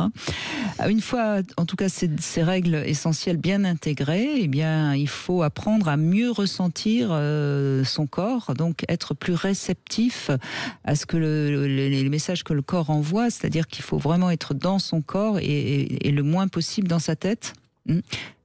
Oui. Et ensuite, dernière leçon, laisser libre cours à son imaginaire, qui parfois va bien aider à des moments où peut-être on n'est pas complètement présent à la sensualité, à la sexualité avec son partenaire. Dans l'imaginaire, on peut un petit peu s'évader, si je puis dire. Par exemple, penser qu'on est avec George Clooney alors qu'on n'est peut-être pas avec l'homme qui nous séduit le plus. Je prends un exemple parce que j'adore le café, c'est pour ça. Oui. Bref, c'est en vivant votre corps et en partant loin dans votre imaginaire que vous pourrez connaître une meilleure jouissance. Vous êtes assez d'accord avec tout ça, j'imagine ? L'imaginaire érotique, c'est quelque chose à beaucoup travailler. Et ne pas avoir peur des non-adhésions morales à certaines choses, parce que ce qui nous provoque des excitations sexuelles, c'est pas toujours moral. Mais c'est pas grave, de toute façon. Non, c'est pas grave, tant que vous le passez pas à l'acte. Si on a envie de rêver qu'on est en train de baiser je ne sais qui et que ça nous fait jouir, tout le monde s'en porte bien. Hein. Et puis celui avec qui vous êtes, il va voir que vous jouissez beaucoup, il sera ravi, il sera persuadé que c'est grâce à lui. Voilà. Donc tout le monde sera content. Bonjour Meryl. Bonjour Brigitte, bonjour Bruno, merci de me recevoir. Je vous en prie. Bonjour. Bon, merci pour cette magnifique émission encore. Les témoignages ont été aussi particulièrement riches, intéressants. J'ai adoré le témoignage de Catherine, dans lequel je me suis beaucoup retrouvée quand elle mentionne cette alchimie, cette légèreté. Ça m'a semblé vraiment l'archétype de la relation idéale, même si bien sûr chaque aventure est très personnelle. Mais je pense que le secret, de mon point de vue, le secret de la longévité du désir ou de rallumer la flamme, c'est vraiment cette... vous en avez parlé Bruno tout à l'heure, pas mal de l'auto-érotisme, et je pense que c'est l'une des clés indispensables. Rien de plus excitant, pour ma part, qu'un homme qui partage son désir. Oui. C'est bien beau qu'il ait envie, mais tout est dans la façon de le partager, que ce soit non-verbal, comme a dit Catherine, par le regard ou autre, ou par le toucher, ou que ce soit verbalisé. Mais rien que ça, en fait, c'est toute une intériorité qui va s'extérioriser, qui va se partager à l'autre. Et pour ma part, c'est le début du début. Après, bien sûr, il y a plein d'autres paramètres qui peuvent rentrer en compte pour atteindre le maximum de plaisir, d'épanouissement sexuel ou émotionnel. Que la relation soit brève ou profonde et durable. Mais vous avez parlé beaucoup, Bruno, de réciprocité, de donnant-donnant, et c'est très vrai, bien au-delà de la performance, je pense. Oui, c'est vrai qu'il ne faut pas chercher des acrobaties, mais du vrai donnant-donnant, de sensualité, d'excitation, mais c'est très important parce que l'excitation de l'un ricoche sur l'autre qui s'en nourrit. Et réciproquement. C'est ce jeu de ping-pong qui marche le mieux. Et c'est pas fatalement la 32e position du Kama Sutra, ce qui est purement technique et on s'en fout complètement. Tout à fait. Mais je suis complètement d'accord avec vous. Et je pense aussi que cette histoire d'auto-érotisme, ça va avec l'affirmation de soi, le courage d'être soi. Vous parliez juste avant dans le Sexe Conseil, Brigitte, de ne pas avoir peur, d'être libre, d'assumer ce dont on a envie, mais c'est complètement ça. C'est parfois très difficile. Mais c'est de la responsabilité individuelle, en somme, d'alimenter ça et de le cultiver.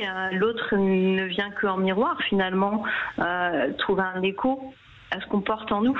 Bien sûr, et je crois qu'il faut que les femmes entendent bien, et je vois bien que vous, c'est pas votre problème, mais il faut que les femmes entendent bien qu'un homme accueillera toujours une femme qui est désirante, qui se livre, qui s'offre dans sa sensualité.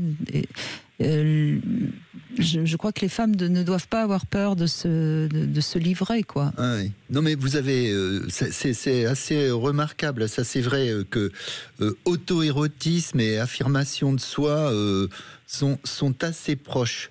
Et beaucoup de femmes ont très très peur de cette facette-là d'elles-mêmes, en disant mais je vais être prise pour quoi, c'est dévalorisant, je vais être une femme facile, sexuelle, ça va enlever toute forme de considération des hommes sur moi. Et c'est catastrophique parce que au contraire, une femme qui est capable de s'assumer sentimentalement, tendrement, mais aussi érotiquement, a des atouts extraordinaires pour un homme. Je veux dire, qui va, j'allais dire d'une manière assez prétentieuse, prendre le résultat de votre jouissance de toute façon pour lui. Il va se dire, c'est moi qui l'ai fait jouir, alors que l'auto-érotisme, c'est la mèche qui allume la bombe du plaisir. Si on n'a pas cette envie de se faire plaisir, il n'y a pas de désir possible. Ou alors, c'est un accident. C'est pour ça que je voulais quand même le mentionner aussi, parce que en tant que femme, et je sais que il y a encore des tabous à lever, même s'il y a beaucoup de progrès, que Sud Radio aussi libère beaucoup la parole des femmes. Mais vraiment, Brigitte, merci mille fois pour vos émissions, parce que je pense qu'ils ont un impact massif sur l'évolution de notre rapport à nous-mêmes, à notre corps, à notre sexualité en tant que femme. Et vous avez su, en fait, par vos thèmes, les différents thèmes que vous abordez, essaye de mettre en reliance les hommes et les femmes. Bon, pour les couples hétérosexuels, évidemment, mais essayer de mettre en reliance ça, puisqu'évidemment l'homme et la femme sont quand même différents, et ça crée des incompréhensions, une désharmonie en somme. Et c'est vrai que beaucoup de femmes, comme moi j'ai pu être aussi, il y a plus longtemps que ça, mais peuvent se sentir empêchées, retenues. Effectivement, cette crainte d'être mal perçue, elle est très freinante. Et pourtant, voilà, pour en discuter beaucoup avec les hommes, que ce soit des amis ou des partenaires, hein, il n'y a rien qui fait plus kiffer un homme qu'une femme qui assume son désir, moi, clairement. Hein. Bah, évidemment, évidemment. On devrait le clamer haut et fort. Je leur dis, hein, soyez égoïste. Pour une fois qu'un homme vous demande d'être égoïste, allez-y franchement. C'est ça. Oui, à part quelques rares jaloux maladifs qui à ce moment-là vont croire qu'elle va montrer son désir à tous les hommes, c'est vraiment gagnant-gagnant. Hein. Ah oui, c'est ultra important. Mais auto-érotisme égale mèche qui allume le plaisir. S'il n'y a pas ça, s'il n'y a pas l'envie de se faire plaisir soi, il n'y a pas de rencontre possible avec le plaisir sexuel. Oui, mais on est quand même esclaves, les femmes encore, hein, malheureusement. On le voit, les magazines féminins sont encore en train de parler de beauté, alors que ce qui compte chez une femme, c'est d'être femme jusqu'au bout des ongles, c'est-à-dire d'être bien dans son corps, dans sa sensualité, dans sa capacité à s'ouvrir. Hein, mais c'est pas... je veux dire, on demande pas aux femmes d'être des super mannequins qui portent des tenues... et qui se tiennent correctement. Hein. C'est important de le rappeler, effectivement, parce que finalement, dans mon entourage, moi, je vois les femmes les plus sensuelles qui vivent leur sensualité de la manière la plus équilibrée qui puisse être. Et ben, c'est pas forcément les femmes les plus jolies entre guillemets. Non, absolument pas. Et elles se sont défaites de ça justement, et elles sont, pour moi, ce sont les plus sublimes, clairement. En tout cas, c'est celles qui plaisent le plus aux hommes. C'est pas les plus belles femmes qui sont... enfin, après, encore une fois, ça dépend qu'est-ce qu'on entend par belle femme, hein, mais je veux dire, c'est pas la beauté qui compte dans ce qui fait plaisir et dans ce qui permet d'être heureux. C'est pas la beauté. La beauté, c'est ok, on va regarder un... Mais même si on extrapole... Qu'est-ce qui va faire plaisir à manger? C'est pas forcément quelque chose de très beau, c'est quelque chose qui va être chatoyant, qui va y avoir des couleurs, qui va y avoir, c'est pareil pour la nourriture. On va pas parce que c'est très beau avoir envie de le manger. Oui, tout à fait. Mais il y a des notions qui peuvent se compléter, mais qui sont pas des priorités absolues. Je veux dire, c'est pas parce que quelqu'un va être beau selon les termes de l'esthétique d'aujourd'hui qu'il va être complètement sensuel et pour autant. Maintenant, j'allais dire, la complicité sexuelle rend plus amoureux et plus attaché. Ça crée certaines réactions hormonales, certains éléments de comportement qui va encore plus favoriser et la sentimentalité et l'attachement. Et on va même avoir des perceptions de l'autre presque surestimées physiquement. On va tomber amoureux parce qu'on est heureux dans ce domaine-là.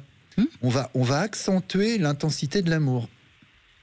Mais moi, je vais aller même au bout de ce raisonnement. Vous parlez d'auto-érotisme, et ça plaît beaucoup à Meryl, et elle a raison, mais on est dans l'érotisme, on n'est pas dans l'esthétique.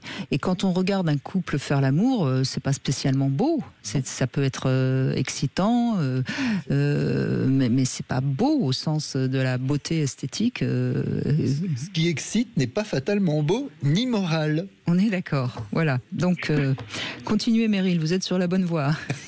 Merci beaucoup. Merci. Merci à vous. Merci. Allez, on fait une petite pause. On se retrouve dans un instant sur Sud Radio. Vous voulez parler à Brigitte Lahaie, 0826 300 300. 14h-16h, Brigitte Lahaie, Sud Radio. Bruno Martin, toujours avec nous, psychosomaticien. Et je rappelle également que vous êtes le créateur du site éjaculation-précoce.net. C'est pas le sujet du jour, mais ça peut intéresser certains hommes. Si vous avez tendance à éjaculer plus vite que vous ne voudriez, vous pouvez aller sur ce site et je suppose que maintenant on peut charger la clé USB. C'est ça, tout marche. Tout fonctionne très bien. Donc n'hésitez pas, éjaculation-précoce.net. Voilà. On revient sur le désir, sur la relation sexuelle au fil du temps, semble-t-il, puisque vous, Vidémo, vous êtes en couple depuis 39 ans, c'est ça? Oui, tout à fait. Bon. Bonjour Brigitte. Bonjour. Bonjour Bruno Martin. Bonjour. Ça me fait plaisir de vous rappeler, c'est déjà ma 3e participation à une de vos émissions. Très bien. Et donc là, je vous ai entendu, je suis pratiquement d'accord sur tout ce que vous venez de dire, c'est-à-dire que il faut vraiment connaître la personne à qui on se destine à faire l'amour. Moi, ça fait 40 ans bientôt, enfin ça va faire 39 ans le 9 août que je serai marié, et on aurait pu croire que la routine allait s'installer, mais non, il suffit de bien connaître la personne avec qui vous vivez, et le désir est toujours intense. Alors, bien connaître, oui, ça c'est sûr, mais en même temps, évoluer et éventuellement tout à fait. bouger un petit peu les choses. Hein.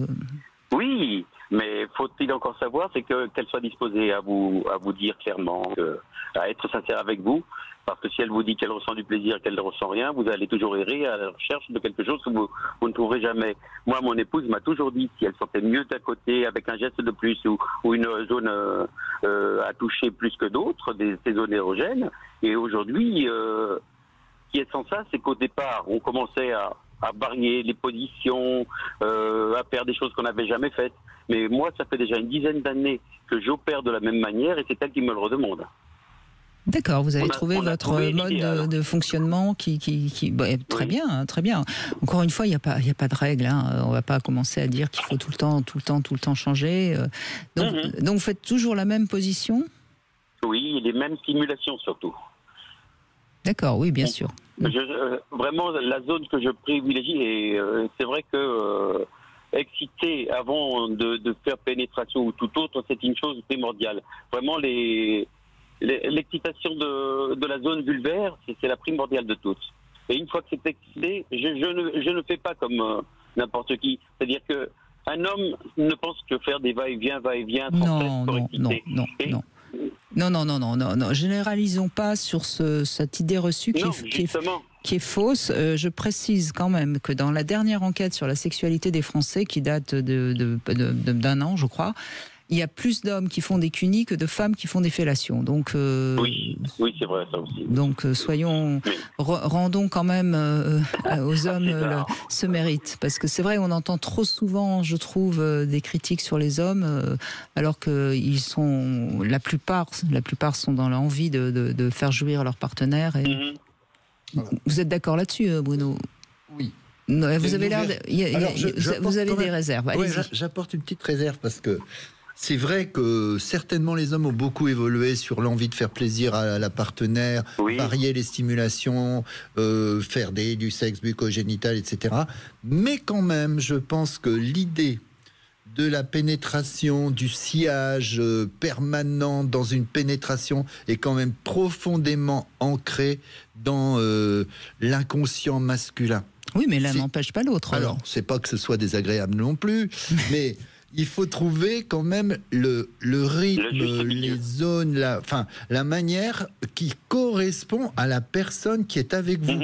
Et c'est là que l'idée de certains a priori sur la façon de faire peut être gênant. Oui, je suis d'accord avec vous. Et ils ont un peu l'impression que le même rythme, la même cadence, ça va très bien, alors qu'en effet, c'est mieux quand ça varie, et ça, c'est peut-être... ça, c'est compliqué parce que ça peut varier d'une journée à l'autre aussi. Hein, et même d'une minute à l'autre. Ah oui. Oui. Mais c'est ça qui est drôle, au moins. Oui.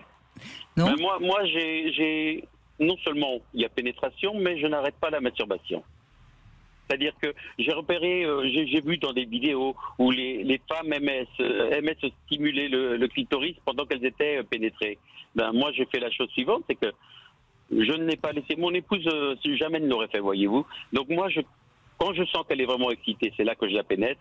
Mais moi, je ne bouge pas et je continue à la masturber au point de son clito, de ses grandes lèvres, toutes ces zones érogènes. Je la stimule et c'est elle qui bouge avec son bassin. Très bien. Mais vous avez... Ce phénomène, c'est une chose qui, je n'aurais jamais cru, ça me le rendrait aussi bien. Son vagin réagit et son vagin se gonfle et enserre mon membre davantage. C'est-à-dire que je suis masturbé par son vagin en plus. Alors que avant, quand j'utilisais les va-et-vient et autres, vous êtes devenu fainéant alors, si je comprends bien. Non, du tout. Parce que justement, elle ressent tellement de plaisir. Et non, moi, vous êtes devenu un manuel, plus précisément. Ah, je l'ai toujours été, Manuel. D'accord. Non, mais ce que vous dites est intéressant parce qu'on voit de plus en plus de femmes aujourd'hui qui osent utiliser pendant le coït, donc pendant que l'homme la pénètre, un vibromasseur. Donc quelque part, bien sûr, si on continue à stimuler le clitoris et les petites lèvres et les grandes lèvres, on stimule aussi le vagin. Donc tout le monde s'y retrouve. Bien sûr, j'entends bien ce que vous dites et vous avez raison. Mais la chance... Elle me le dit elle-même, hein, elle n'a jamais autant ressenti de plaisir. Et moi-même, je peux vous dire, c'est que ça devient tellement étroit, ça m'étonne, parce que même quand je l'ai connue vierge, cette étroitesse-là, elle n'existait pas. Je suis vraiment étonné, mais ça m'enserre complètement de l'intérieur. Son vagin réagit comme un pénis et se gonfle pour en tirer le membre du partenaire. C'est formidable. Oui, il y a là, en effet, une réaction particulièrement intéressante pour tout le monde. Ce qui est bien aussi, et ça c'est quand même une chance que vous avez eue tous les deux, c'est qu'elle n'a pas commencé par simuler, parce que quand les femmes commencent à simuler et ne disent pas grand-chose... Ça donne des fausses pistes. Et puis après, c'est compliqué de dire « ça fait 20 ans que je simule, donc... C'est comme un GPS qui vous indique une rue mauvaise. Et oui, on n'arrive jamais à destination, ça c'est sûr, avec un mauvais GPS. Oui. Mais alors, vous parlez de sa façon de faire, alors ça donne une ouverture de plus, une idée de plus dans les possibilités. Mais je répète, chaque personne a une façon de s'exciter. Bien à elle. C'est-à-dire, ce qui marche avec votre compagne, c'est pas évidemment ce qui peut marcher fatalement avec votre voisine. Mais il s'en fout. Il n'a pas envie d'aller. Chez la voisine. J'ai pas l'impression qu'il a envie d'aller chez la voisine. La question, elle est là. C'est-à-dire attendez, Bruno Martin. Il a mis 39 ans pour arriver à trouver parfaitement la symbiose avec cette femme. Il va pas aller en changer au bout de 39 ans. Enfin, franchement, il faudrait être maso. Non, je vais pas me faire colporteur à démontrer ce qui se passe ou pas. Non. C'est pas du tout mon. Le seul truc, c'est vraiment intéressant de voir que vous avez réussi, à force d'écoute, d'attention, de partage, de complicité, à mettre la main sur le mode de votre épouse. Et ça, mais c'est ça qui compte. Et la manière de faire est bien la vôtre et bien la sienne. Mais c'est pas fatalement... Non, mais ça, c'est pas une recette universelle, on est bien d'accord. Mais ce qui est intéressant dans son témoignage, de Vidémo, Bruno Martin, et que j'ai envie de souligner, c'est que là, on voit une fois de plus que c'est la femme qui a su exprimer ce qu'elle avait envie et que l'homme a su s'adapter. Et c'est là où souvent la sexualité d'un couple va très très bien fonctionner, parce que la femme ose expliquer ce qui lui convient bien et que l'homme ose s'adapter. Et à ce moment-là, ça match et puis c'est parti. Alors c'est ce qu'on rencontre dans le désir et aussi dans l'orgasme, c'est-à-dire cet a priori féminin qui est assez négatif, qui est il va me faire quelque chose qui va me faire du bien.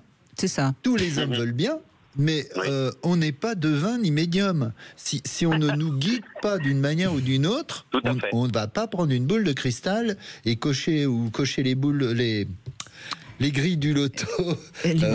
Voilà, c'est un peu le hasard qui va vous mener, sinon ça marche pas. Et il va me faire quelque chose qui va me faire du bien. ça ne doit pas exister. C'est moi, avec mon mode, je vais déplacer la cible en face des flèches. Et je ne vais pas attendre une flèche perdue qui tombe au milieu de ma cible. Et oui, ben c'est là où on voit que la communication quand même est indispensable et qu'il faut quand même. Alors après, il y a parfois la magie de la rencontre. Il y a des couples qui se rencontrent et qui tout de suite sexuellement ça match et c'est extraordinaire. C'est pas forcément d'ailleurs les couples qui durent longtemps parce que c'est souvent la passion qui a provoqué cette sorte de magie sexuelle. Mais quand on cherche et qu'on sait parler et qu'on s'adapte, oui, on arrive à des résultats formidables. Absolument. Donc, écoutez, on vous souhaite encore 39 ans de bonheur. Hein. Vous allez peut-être nous rappeler. Merci beaucoup. 39 ans. Dans 39 ans, peut-être pas, mais moi je serai peut-être plus là, mais peut-être que ça ira toujours très bien. Merci en tout cas de ce témoignage positif. Alors c'est très étonnant, Bruno Martin, parce qu'on avait une émission où plutôt on s'attendait à ce qu'il y ait des hommes qui appellent parce que justement leur femme n'a plus envie ou n'a pas de désir, etc. On a eu tout le contraire. Hein. On a eu que des témoignages positifs. Ça doit être votre franc-parler, votre bonne humeur qui provoque ça. Oui, où le français est de mieux en mieux. Voilà, la France va bien, sexuellement. Mais je crois que ça peut être intéressant de donner la parole à Christophe qui nous rejoint. On n'a plus beaucoup de temps, Christophe, mais j'ai l'impression que ce que vous avez à dire peut peut-être nous expliquer aussi pourquoi on a eu autant de femmes qui ont témoigné de manière positive. Bonjour Bruno, bonjour Brigitte. Très vite, alors c'est tellement vaste le sujet que je vais essayer d'être très concis. Moi, par expérience, évidemment, les femmes, quand elles ont envie, elles ont envie, tout simplement. Et nous, on est un peu, moi, je parle pour moi, on est un petit peu là dans le besoin de donner et de partager. La communication, évidemment, très important.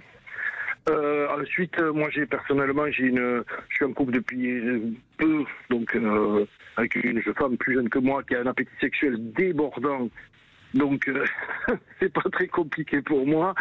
Mais je voudrais revenir sur le cliché qui moi, m'exaspère. C'est si tu n'as pas ça, tu n'auras pas ça. Et souvent, on attribue ça aux femmes. Et alors, il y a certaines femmes qui sont dans cette espèce de chantage, on va dire. Si tu me fais pas ça, mais t'as été vilaine, donc je te donnerai pas ma chatte. Excusez-moi, je essaie d'être concis et d'être. Et ça, je le combats un petit peu parce que toutes les femmes ne sont pas comme ça, quoi. Hein. Bien sûr que non. Et c'est un peu, comment dire, c'est un cliché qui me déplaît profondément parce que je combats d'ailleurs parce que oui, mais je crois que si non mais si on marchande sa sexualité, c'est que quelque part on n'a pas envie tellement on n'est pas tellement sexophile. Hein. On a bien entendu toutes les femmes qui ont témoigné avaient envie d'avoir du plaisir et étaient prêtes à en avoir. Elles demandent juste un petit peu d'être séduites et d'être respectées. Mais ça me paraît normal quand même. Bruno Martin, je vous laisse conclure le mot de la fin. C'est vrai qu'il ne faut pas caricaturer les choses, mais on sait très bien qu'un peu de considération, un peu de tendresse et un peu de temps passé favorise l'accès à la sexualité. Et que plus on enlève le frein à main, plus il est facile d'accélérer derrière. Hein. Évidemment. Vous n'aviez pas encore pris l'exemple de la voiture, et il était temps parce que c'est la fin de l'émission. Merci beaucoup en tout cas Bruno Martin. L'amour et vous, c'est aux éditions Albin Michel. Beaucoup de conseils très concrets de Bruno Martin dans ce livre qu'on trouve encore sur la FNAC notamment. Et puis Michel Odoul sera avec nous demain. Pourquoi c'est si difficile d'être femme ? C'est vrai que le corps des femmes est plus souvent sujet à des problèmes de santé, notamment en ce qui concerne la zone génitale. On en parle demain avec Michel Odoul. Et tout de suite, vous retrouvez Marie pour C'est votre avenir. Sud Radio, votre avis fait la différence. Merci à vous pour la qualité des débats et le pluralisme que vous apportez, qui fait un bien fou à notre démocratie.